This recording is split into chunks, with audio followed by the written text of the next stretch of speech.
Hey y'all, Arson Darksey here, and we've got another children's movie that is conditioning children even more to believe that yes, your parents are wrong, you're right, it's okay to disobey your parents when you really feel like you should, and you should absolutely embrace your demons. But hey, don't worry, you're probably not even going to notice that message because it's so cute and sweet and loving and bright and packaged in such a lovable way that you wouldn't guess that it has anything evil going on, even though there's obvious satanic rituals and demons included in this movie. So we're going to decode all that, and I'm going to let you know what this movie's about and why you should definitely not let your children or grandchildren or anyone young, probably no one even old, to watch something like this. And I just want to thank everyone who's donated to me in the last few weeks because this wouldn't be possible without you. Creating these videos and documentaries for you guys takes a whole lot of money and time from me, so it really does help more than you can imagine to donate. So if you are able to donate anything, I'd really truly appreciate it, and it would help me to bring out more content to you guys a whole lot sooner. So thank you again to everyone who's helped me out, and let's get started. Turning Red starts out with May, the 13-year-old, saying, "Of course, some people are like, be careful. Honoring your parents sounds great, but if you take it too far, well, you might forget to honor yourself." And then she says, "Luckily, I don't have that problem. Ever since I turned 13, I've been doing my own thing, making my own moves 24/7, 365. I wear what I want, say what I want." And then they show her instrument case that says, "This girl loves math." Nothing wrong with that, necessarily. But then you can see the symbol for Pan, which is a demon, and also a symbol for pedophilia, which you will see more and more in children's entertainment, which is not at all a coincidence. You also see more and more unicorns on children's clothing and basically anything that has to do with children, most specifically little girls. I saw this in the movie Tangled I watched the other day, and I wanted to touch more on that and some other movies and how all of these correlate. Then you've got the peace sign, which they do use a lot in this movie and in most children's entertainment, and you will see a bunch of pentagrams. Honestly, if you took a shot of alcohol every time you saw a pentagram in this movie, you would die of alcohol poisoning. No joke. So you've got your symbol for you-know-what-ophilia. You've got your peace sign, which you should know the history on the peace sign, but I'll try to add in some pictures or something to brush you up on it. And then we've got a picture of what looks like to be a cat. I'll add a link in the description about cat worship, Hello Kitty, and shows like that, and the spiritual meaning of these things. Because as much as you may think I'm reaching and that, oh, these creators are just putting in these random cutesy things into these movies, these people, if you really look into them, they have ties to the occult, uh, more specifically Luciferianism, and these people know very well what these symbols really mean, and they are conveying a message if you look closely. Now, when you were in school and your English teacher was telling you to read a book in class, and for me, I remember we were all reading a book together where each student would read, I think, a page or something, maybe a chapter out loud, and we would all take turns. One day the teacher pointed out that the author included blue curtains into the story. I don't remember what the book was, but they included blue curtains. And the teacher was explaining how that meant that the character was sad, and my teacher was also pointing at other things being talked about in the story, and reading in between the lines and making more sense of the book than met the eye. Now, no one put their hand up in class or stood up and said, "Oh, you're crazy, you're reaching, that's ridiculous," even though at the time it did feel ridiculous to probably everyone, like, "Oh my gosh, like, you're just reaching too far." But when you do grow up and you look at the detail that's put into these stories, and if you've ever written a book yourself or made a movie, you know that an awful lot of detail and thought goes into these things. And if you were a part of a religion, especially a religion that was so big on symbolism, you would include that too into your movies, into your creations in general. And it's not like I'm just picking this out of thin air and just pointing at random things. You know, I'm not talking about the heart symbol or the books or the diamond ring or the whale or anything else that's on this case, because to me, that doesn't hold any significance. Maybe some other people might disagree. I'm just pointing out the specific things that are satanic here. And you may think that I'm being ridiculous, but I'm really not. And anyone who has done their research on these topics will agree with me. If you disagree, it's simply because you're not educated in the matter. No offense.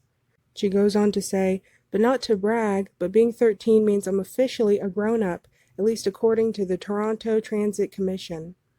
Now, let's stop here for a moment and think about what's going on in the world today. I have touched on it a lot recently in my recent videos on how they are trying to make the unspeakable, you know what, aphilia, the word I can't say probably without getting a strike. They are trying to make the unspeakable legal with the youth. Things have been ramping up so bad that I can even say that during the making of this video, I find out that Tennessee tries to legalize you know what aphilia, but because of the outcry, they reneged and they changed things back. But they were going to make youth, underaged, marriage legal. Okay? It's sickening. And again, people try to make excuses for everything. People think everything is one big joke and there's nothing to be taken seriously here. You can't try to pass a bill and not pay attention to what you're doing. Of course, you would pay attention to age. And if you want to go and ignore that, how can you ignore the school curriculums that have been changing nationwide?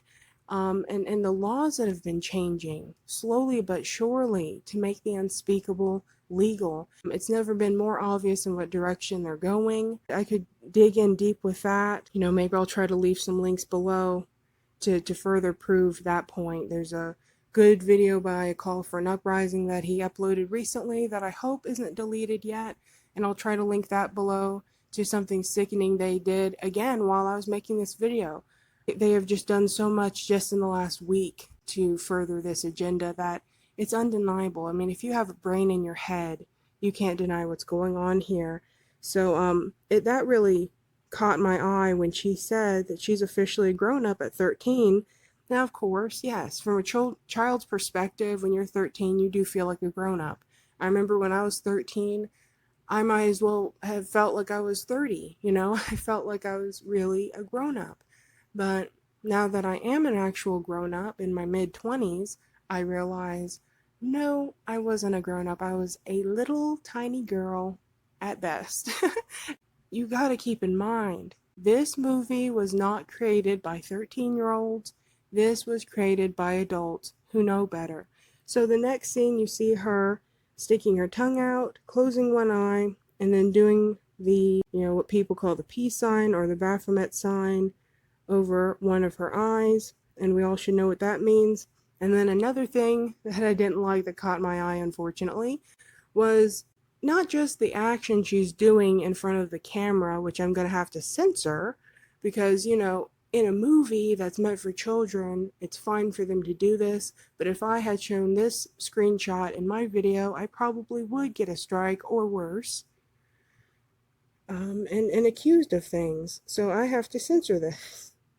Even if I wasn't going to get a strike, I'd censor it anyway. But it's not just the action of her shaking her butt, doing this dance move, but it's the angle of the camera. Now, this makes me immediately think of that disturbing, porno, I'll pronounce it badly, pornography, softcore, crap released by Netflix called Cuties. They literally had the cameramen basically down on their floor with their cameras facing upward, showing parts of the youth that they have no business showing.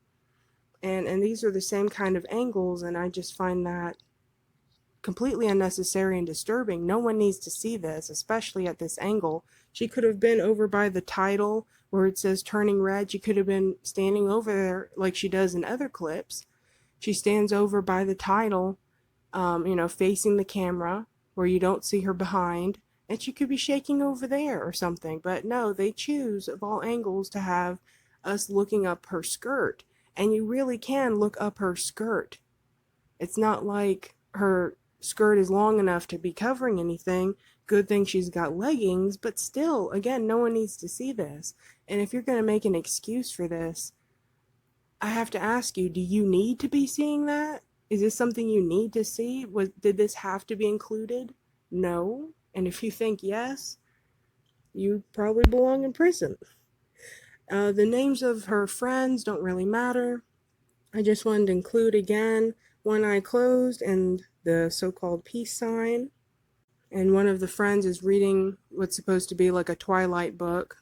And I thought I would show this scene here that comes up next where they're spying at this young man at the gas station. And you can see a lot of G's and a lot of sixes, which I just thought was interesting to point out here. I'm not sure if that is on purpose or not. They basically talk about how cute this guy is and this, that, and the other. And May, the main character, says he looks like a hobo. May I remind you what real men look like? And there are these, to me, they look pretty girly, like girly young men. One of them has their nails painted. And of course, you see more pentagrams. So these girls are huge Four Town fans or Four Townies. They literally worship these guys and are dying to see them in person. And then we're going to cut to the next scene here where she is having a very disturbing dream for a young lady to be having. A lot of these scenes are pretty disturbing, especially because of how quickly they're being flashed, how the color scheme is, how dark it is. And it's just really not something that's appropriate for a young child to be seeing, in my opinion. And in one of these scenes, you can see these flowers that have the heads of her friends in the flowers. And they pop out of what looks like coffins. But when you look closely, you can tell they're not coffins. But with how quickly it does appear, it does resemble coffins, which I feel like is pretty disturbing, especially to a young viewer. And you can literally see demons manifesting through this picture that they have of her ancestor.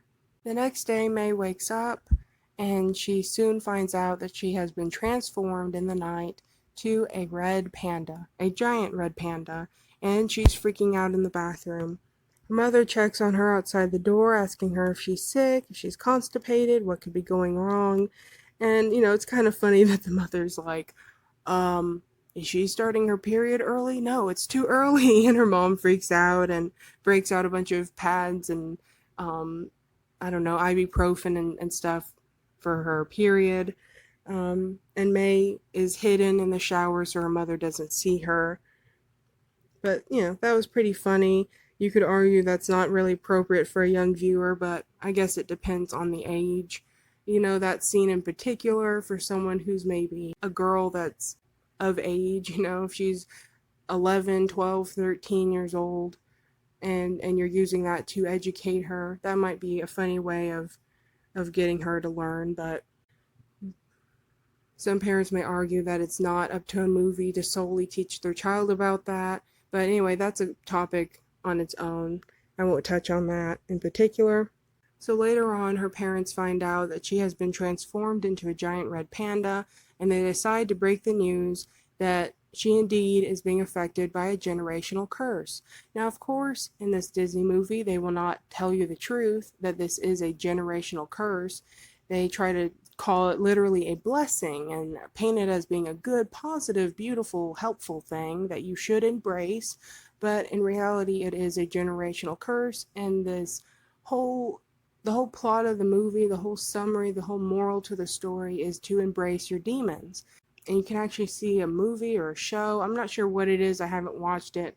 But you'll look up Turning Red, and there's another part of Turning Red called Embrace Your Panda. Literally telling you embrace your demon or demons. Literally, that's what it translates to. And the fact that nobody's catching this and people think it's just a harmless movie, it just blows my mind, especially with what I'm going to tell you comes up next, which is quite obviously demonic, and people still are making excuses. But we'll touch on that later. So the mother tells her that their ancestor Sun Yi had a mystical connection with pandas. And she asked the gods, or demons, to turn her into one. And they show the story of how this mother prayed to these demons to grant her the wish of protecting her children by transforming into a red panda and, keeping her family safe, and that it was a gift that she passed to her daughters. Again, they're painting this as being a good thing, a blessing, a gift, God's granting her wish. And the mother says, and they passed it to theirs, but over time, our family chose to come to a new world, and what was a blessing became an inconvenience.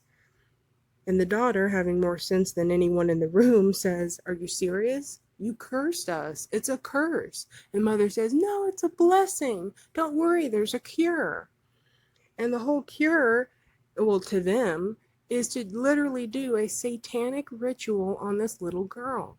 Now I made the horrible idea to go to the land of Reddit to see what people were saying about this, because I thought there would be somebody talking about how demonic this movie clearly is, and instead it was nothing but people saying, "Oh, haha, silly, stupid Christians are saying that because they're chanting in Chinese or whatever language, that makes it satanic," which is totally beyond the point. It doesn't matter what language they're chanting in. But anyway, and just people deflecting from how obviously demonic this is. I mean, there's no other way to put it. It's satanic. Anyone who can't see it has not researched this stuff whatsoever, and they're just going based off their small pool of knowledge and leading others astray unknowingly, but still you're leading folks astray. There's no excuse for that. And her family tells her that the cure is to do this ritual only when the moon turns red during an eclipse or something, and I'm going to touch on that more later. So she's basically waiting until she can do this ritual to turn back to her normal self. May's friends come over one day, and May quickly realizes that she turns back into her human form when her friends are around because of their support and love, and it just helps calm her down. And she finds out that when she feels strong emotions, that's when she'll turn into the panda. She says something about you guys neutralizes the panda, and you can see one of her friends says, "Oh, it's our love." But you can see that the way she's doing this heart symbol, she basically does the Yanni sign, which I thought was interesting because I've seen a lot of people do heart symbols with their hands, but I've never seen them flip it over like that. Which just caught my eye and I thought was interesting. Maybe I'm reading into that too much, but I thought I would just point that out. And her friend says that they're going to talk to their parents. They're making a stand tonight. And May says, "But I can't ask my mom. I'm a furry taking time bomb." Her parents couldn't possibly allow her to go to the concert, turning into a giant red panda when she gets so excited seeing these young boys. So later on, she tries to prove to her parents that she's got her panda under control, or her demons, and they decide to test her by showing her pictures that should upset her, like deforestation or a sad orangutan. And she manages to keep calm because she thinks of her friends. And so then her father decides to bring out a box of kittens, and she still somehow manages to keep calm in the presence of these kittens. And her parents are shocked that she's able to do such a thing. Later on, when May is in her room, she starts drawing a picture of one of the boys from the boy band that her friend likes, and she doesn't really like him at first, but when she draws him, something sparks in her, and she gets interested. And then she looks at the camera basically the whole time while she awkwardly walks to her bed, and then sits down and quickly rolls under her bed with her notebook, and things start to get intense, I guess would be the word, where she's drawing a whole bunch of pictures as quickly as she can of what we assume to be her and or this boy in the boy band. Now, they show some of the pictures, but I'm led to believe that there are more pictures that they do not show us because I think they only show a couple, but when she throws it away later on, you can see more pictures in the trash can, and I don't think I have a picture of that saved, so I just thought I would point that out there. And in the picture she draws, of course, there's a pentagram. I just want to say that when I was a child, after my mom taught me how to draw pentagrams or stars, whatever you want to call it, I drew them all the time just because it was a new thing I learned how to do. And I would always draw them upright. I never draw them upside down on purpose.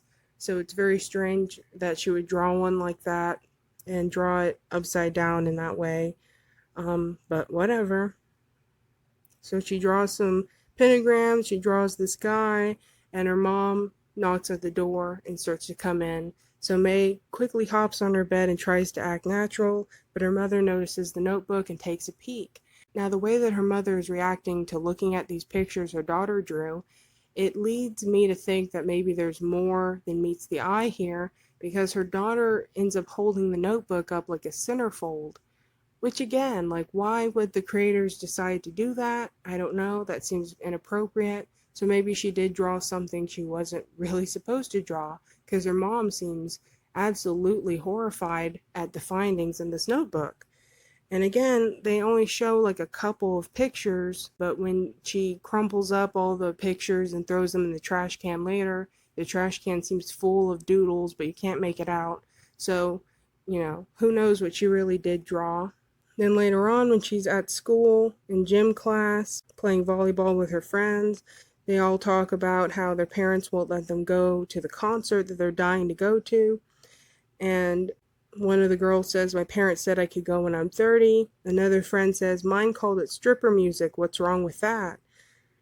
And again, why they decided to put this into a children's show, or movie rather, I don't know. And I've been making the argument that children's movies, children's entertainment in general, is not actually made for children, it's for adults.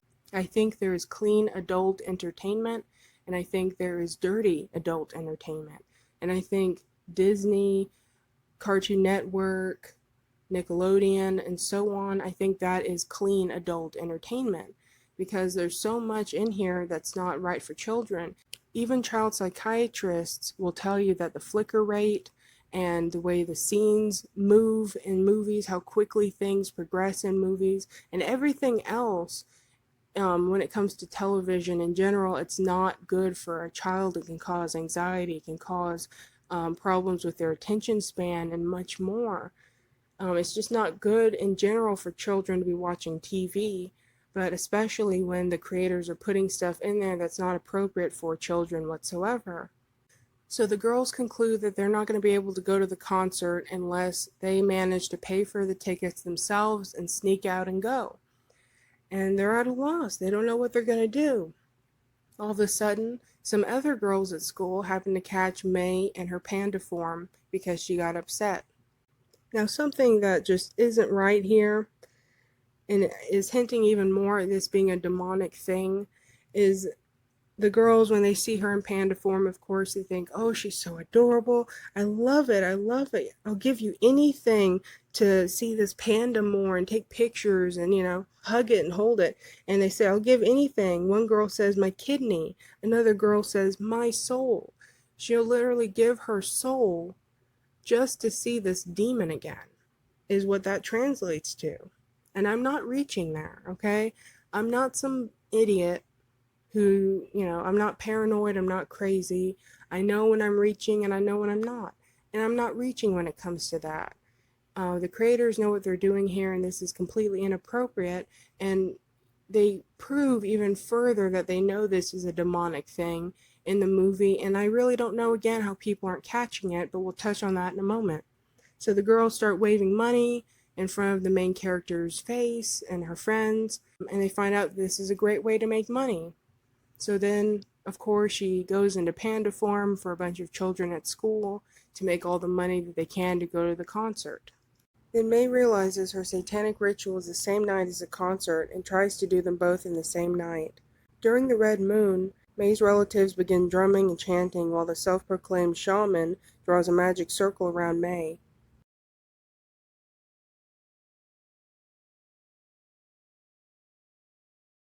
Once enough demons are conjured, May begins to levitate and astral project, meeting up with a demon posing as her ancestor, Sun Yi. May decides that instead of following through with the ritual, which includes putting her panda demon inside of some piece of jewelry to wear for the rest of her life, she decides to embrace her demon, disobey her mom, and run off to the concert with her friends. Her mom's jewelry containing her own panda demon is broken, releasing her generational curse, and May's mother rushes to the concert to stop May. Long story short, everyone suddenly decides it's the mother who's somehow wrong, May yells at her mother, saying, "I love gyrating. I'm 13, Mom. Deal with it." And then the whole family decides to drag the mother into a ritual circle. Now, if you pay close attention to the popular children's films over the last few years, you can see the conditioning leading up to this. In Tangled, which is a story about Rapunzel, we see symbolism implying sun worship and ritual circles, but this is in fact so slight you'll practically miss it if you blink. And I'd just like to point out quickly that while watching Tangled, I noticed an ongoing joke throughout the movie involving a cast iron skillet. Only, however, in the movie they don't call it a cast iron skillet, but they instead choose to call it a pan. The pan bit was funny at first, but after it kept being used as a joke over and over, I soon asked myself, why a pan? Why a pan of all things being used as the butt of a joke? Then it hit me. As you've probably already guessed, the so-called Pan joke was being rubbed in our faces continually because it really signifies Pan the demon, which again is a symbol of where unicorns come from and is also a symbol for you-know-what-ophilia, since Pan is a notorious creep. Pan is also known to be directly associated with ritual circles or magic circles, which further proves it's a symbolic ritual circle entangled, not just a coincidence. In the movie Luca, you have a shape-shifting marine spirit that disobeys his parents, proves his parents wrong, and then gets the whole town to accept and embrace demons. No pattern forming there, right? In the movie Soul, which is already a movie conditioning children to believe that there can be a positive afterlife without salvation through Jesus Christ, and that you can have control of your life and afterlife in general, we see a much more obvious ritual circle along with obvious indoctrination into purely satanic acts, such as conjuring demons through rituals using meditation, with or without the use of drums, or astral projecting. I mean, we can see them meditating several times throughout the movie in order to astral project and take control of their lives. I guarantee you, if I was a child watching this, I'd feel tempted to imitate them, and I promise you, other children are imitating this garbage right now. Just watching an episode or two of the older shows like Dexter's Laboratory and stuff like that, where they showed characters smoking in the cartoon, I vividly remember my mom scolding me and my cousins for sucking on straws and dramatically exhaling, pretending that we were smoking. Parents will admit that children are like sponges, but when folks like myself try to point out satanic garbage conditioning their children, the parents suddenly act like the child won't pick up on inappropriate moments in the movie or that everything is completely harmless. Do you truly believe that no children were affected whatsoever when the creators of The Rescuers decided to show a naked woman during a scene? Regardless of how quickly something flashes on the screen, it still registers in your brain subconsciously, and science proves this, so why make excuses for the inexcusable? Why not just admit that this isn't appropriate for children and expect higher standards of entertainment? Why not make a firm stand against the people indoctrinating our children? Oh, right. That would actually involve doing something.